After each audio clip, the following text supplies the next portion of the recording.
Hello guys, कैसे हैं आप लोग। उम्मीद है अच्छे होंगे और आप अपने बोर्ड एग्जाम की तैयारी अच्छे तरीके से कर रहे होंगे। चलिए, आज हम लोग बात करते हैं इलेक्ट्रॉनिक विन्यास का एक और तरीका। लेकिन उससे पहले एक स्टेप आगे बढ़ते हैं और समझते हैं अफबाऊ प्रिंसिपल क्या होता है। ठीक, तो अफबाऊ प्रिंसिपल जो है, जैसे कि हम लोग पिछले क्लास में पढ़ चुके हैं कि एक एटम होता है। नहीं, ये क्या है? एटम है, परमाणु। ठीक, जो भी परमाणु होता है इसके अंदर एक क्या होता है? नाभिक होता है। नहीं, और इस नाभिक के चारों तरफ इलेक्ट्रॉन क्या करते हैं? चक्कर लगाते हैं। अब इलेक्ट्रॉन जहां पर चक्कर लगाते हैं उसको बोलते हैं एक पथ। ठीक, इलेक्ट्रॉन का पथ। तो इन सारे पथों को हम लोग किससे द्वारा दर्शाते हैं? जैसे इसको हम लोग के से दर्शाते हैं, इसको एल से, इसको एम से, इसको एन से। नंबर का बात करें तो 1 2 3 4। ठीक, तो इन सबको सेल बोला गया। क्या बोला गया? सेल बोला गया, एनर्जी सेल। ठीक, तो एनर्जी सेल है, ये जो है ऊर्जा सेल है। के एल एम एन क्या है? ऊर्जा सेल है, के एल एम एन।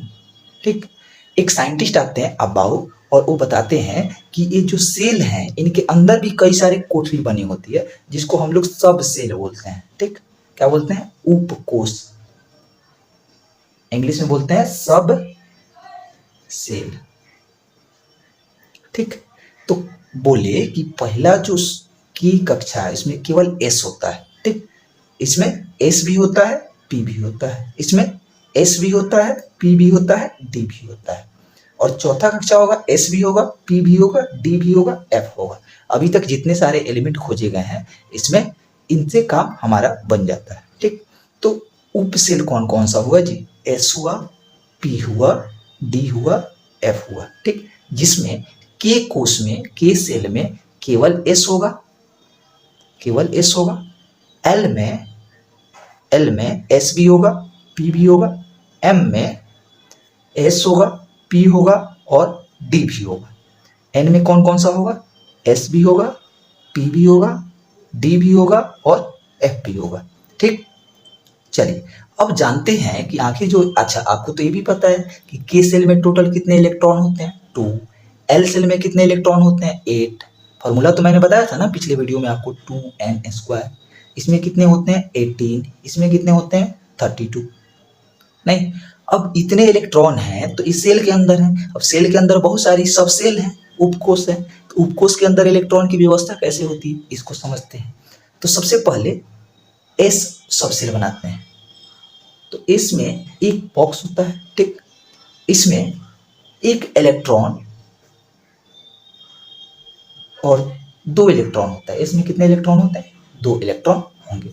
ठीक, एक के घूर्णन की दिशा क्लॉकवाइज और एक के घूर्णन की दिशा एंटी क्लॉकवाइज होती है। हाँ, ध्यान रखिएगा, जो भी सब सेल में इलेक्ट्रॉन होंगे उन सबके एक की घूर्णन की दिशा अगर क्लॉकवाइज है तो दूसरे की एंटी क्लॉकवाइज होगी। पी वाला जो होता है इसमें देखिएगा तो इसमें 3 ब्लॉक आपको बना हुआ दिखेगा। ठीक, तब पहला इलेक्ट्रॉन, ठीक, दूसरा इलेक्ट्रॉन, तीसरा इलेक्ट्रॉन, चौथा जो है फिर एंटी क्लॉकवाइज, पांचवा एंटी क्लॉकवाइज, छठा एंटी क्लॉकवाइज। तो कितने इलेक्ट्रॉन हुए यहाँ पे? तो यहाँ पे हुए आपके टोटल 6 इलेक्ट्रॉन। ठीक, इसी तरह बात करते हैं डी वाले की, डी सबसेट की। तो इसमें टोटल 5 ब्लॉक बने होते हैं। कितने? 5। इसमें 5 ब्लॉक बने होते हैं। जैसे पहला इलेक्ट्रॉन भरा, दूसरा भरा, तीसरा भरा, चौथा भरा, पांचवा भरा। ठीक, छठा, सातवां, आठवां, 9, 10। ठीक, कितने इलेक्ट्रॉन होंगे टोटल? 10। तो डी में कितने इलेक्ट्रॉन होंगे? 10 इलेक्ट्रॉन होंगे। ठीक, अब बात करते हैं एफ वाले की। नहीं, तो एफ वाले में टोटल 7 ब्लॉक होते हैं जी। कितने? 7। 1 2 3 4 5 6 7। ठीक, इसमें पहला, दूसरा, तीसरा, चौथा, ऐसे करके टोटल कितने इलेक्ट्रॉन भरेंगे? 14 इलेक्ट्रॉन भरेंगे। तो एस वाले में 2 इलेक्ट्रॉन होंगे, पी वाले में 6 होंगे, डी वाले में 10 होंगे, एफ वाले में 14 होंगे। ठीक, तो इस तरह से देखिएगा तो पहला कोष में तो केवल एक इलेक्ट्रॉन एस है तो इसमें 2 होगा। दूसरा में एस भी है, पी भी है, तो 2 गो और 6 को कितना हुआ? 8। तीसरा में देखिएगा तो एस भी है, 2 और पी 6 और डी 10, 18 हुआ। इसमें देखिएगा तो 2 6 8 और 14 कितना होगा 32 हो। देखिए तो मैच खा रहा है कि नहीं खा रहा है। चलिए अब जानते हैं कि ये तो हमको समझ में आ गया कि सबसेल क्या होता है। S P D F, S में 2, पी में 8 6 और डी में 10 और एफ में 14। अब जानते हैं कि आखिर किसी एलिमेंट का अगर इलेक्ट्रॉनिक विन्यास निकालना होगा तो उसको कैसे निकालेंगे। ठीक है, तो चलिए देखते हैं। सबसे पहले हम एक बनाते हैं। मान लीजिए पहला सब सेल है तो इसके लिए हम लिखते हैं 1s। ठीक, दूसरा वाला जो सेल होगा उसमें 2s भी होगा और 2p भी होगा। तीसरा वाला जो सेल होगा इसमें 3s होगा, 3p होगा और 3d भी होगा। चौथा वाला जो सेल है 4s होगा, 4p होगा, 4d होगा और 4f भी होगा। पांचवा वाला जो सेल होगा 5s होगा, 5p होगा, 5d होगा, 5f होगा। f के आगे सेल हमको सब सेल पढ़ने की जरूरत अभी नहीं है क्योंकि अभी तक जितने एलिमेंट खोजे गए हैं f तक ही हमारा काम हो जाता है। 6s, 6p, 6d, 6f, 7s, 7p, 7d और 7f। ठीक, अब जो भी इलेक्ट्रॉन भरते हैं वो एनर्जी के अनुसार भरते हैं। ठीक, तो सबसे हाई लेवल का एनर्जी होता है 1s में। ठीक, ध्यान रखिएगा, इसको क्या करना है, ऐसे घेरते जाना है। ठीक, इसको ऐसे समानांतर रेखाएं खींचते जाना है।